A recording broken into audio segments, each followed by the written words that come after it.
अपने मन में जिस चीज का विचार करोगे वही चीज तुम्हें मिलना शुरू होगी। अगर पैसे के बारे में विचार करते हो तो आपके पास पैसा आना शुरू होगा। अगर आप अपने प्यार के बारे में विचार करोगे तो आपको आपका प्यार जल्द ही मिलेगा।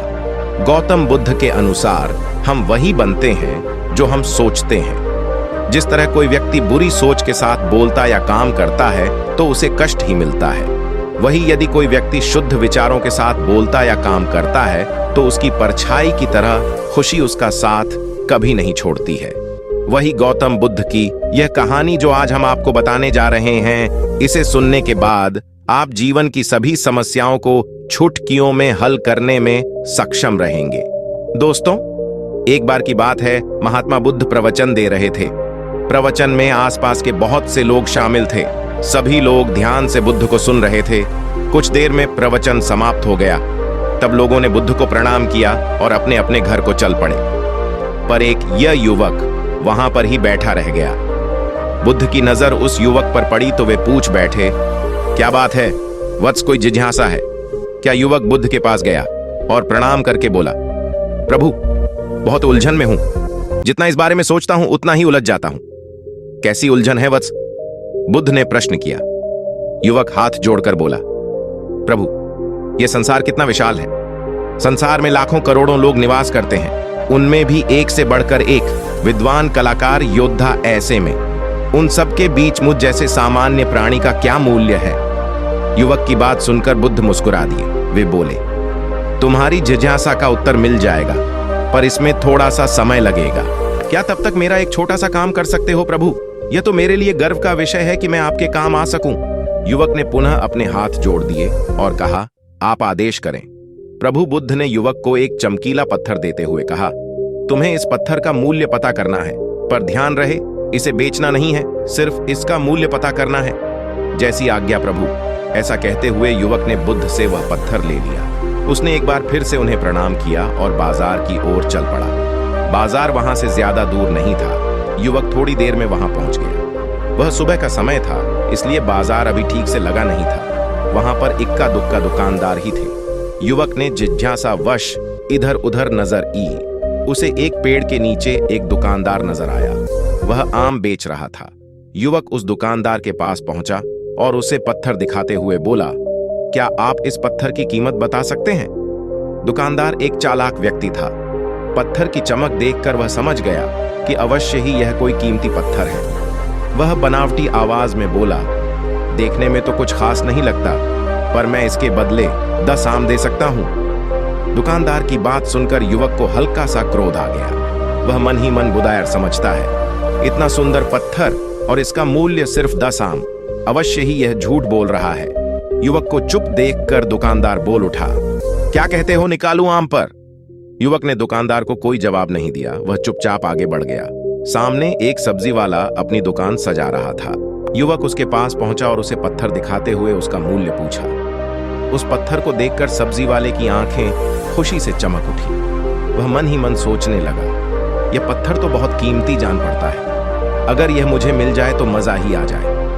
क्या हुआ भाई, कहां खो गए? युवक ने दुकानदार की तंद्रा तोड़ी। सब्जी वाला चौंकता हुआ बोला, कुछ नहीं, कुछ नहीं, मैं तो बस मन ही मन इसकी कीमत की गणना कर रहा था।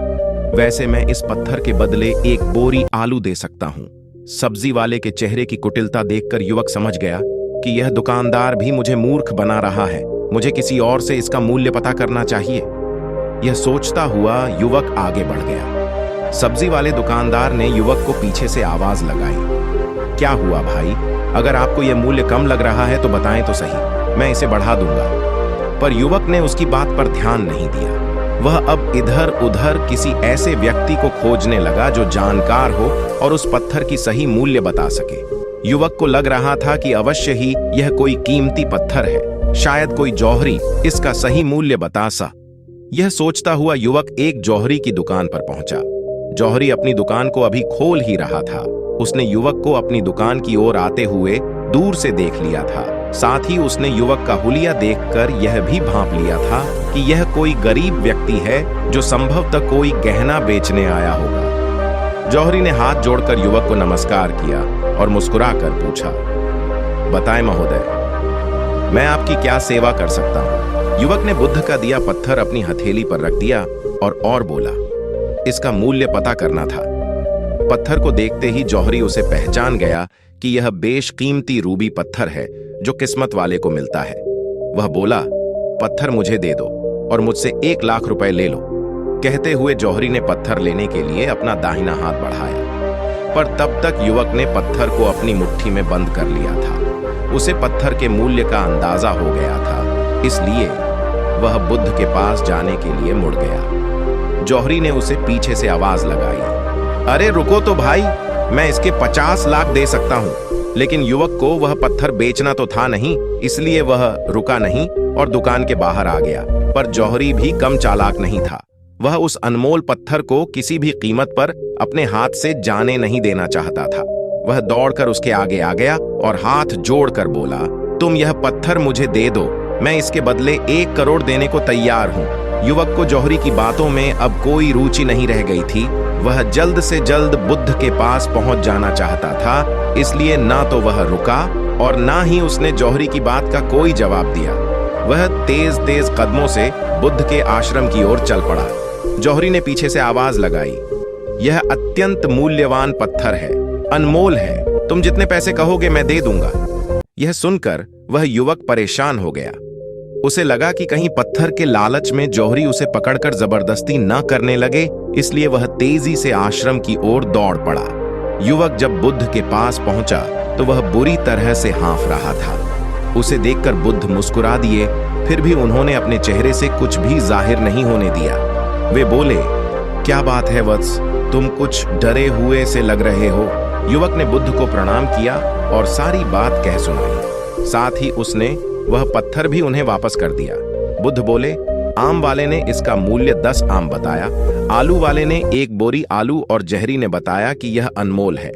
इस पत्थर के गुण जिसने जितने समझे उसने इसका मूल्य उसी हिसाब से लगाया। ऐसे ही यह जीवन है।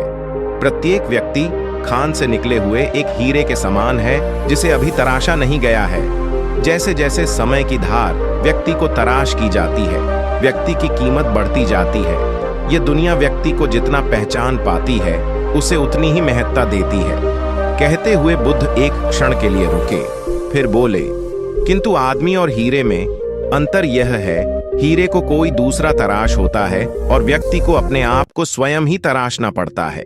और जिस दिन तुम अपने आप को तराश लोगे, तुम्हें भी तुम्हारा मूल्य बताने वाला कोई ना कोई जौहरी मिल ही जाएगा।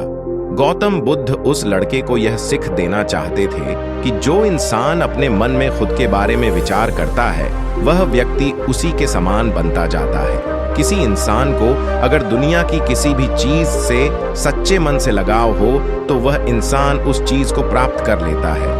वही जो इंसान अपनी मन छाई चीज को प्राप्त करने में असमर्थ है, उस इंसान ने अपने मन में सच्चे भाव से उस चीज को चाहा नहीं होता है। वही दोस्तों, गौतम बुद्ध की इस प्रेरणादायक कहानी को आप अपने मित्रों के साथ शेयर जरूर कीजिए ताकि उन्हें भी गौतम बुद्ध के असल ज्ञान के बारे में पता चल सके। और कमेंट बॉक्स में नमो बुद्धाय लिखना ना भूले। नमो बुद्धाय।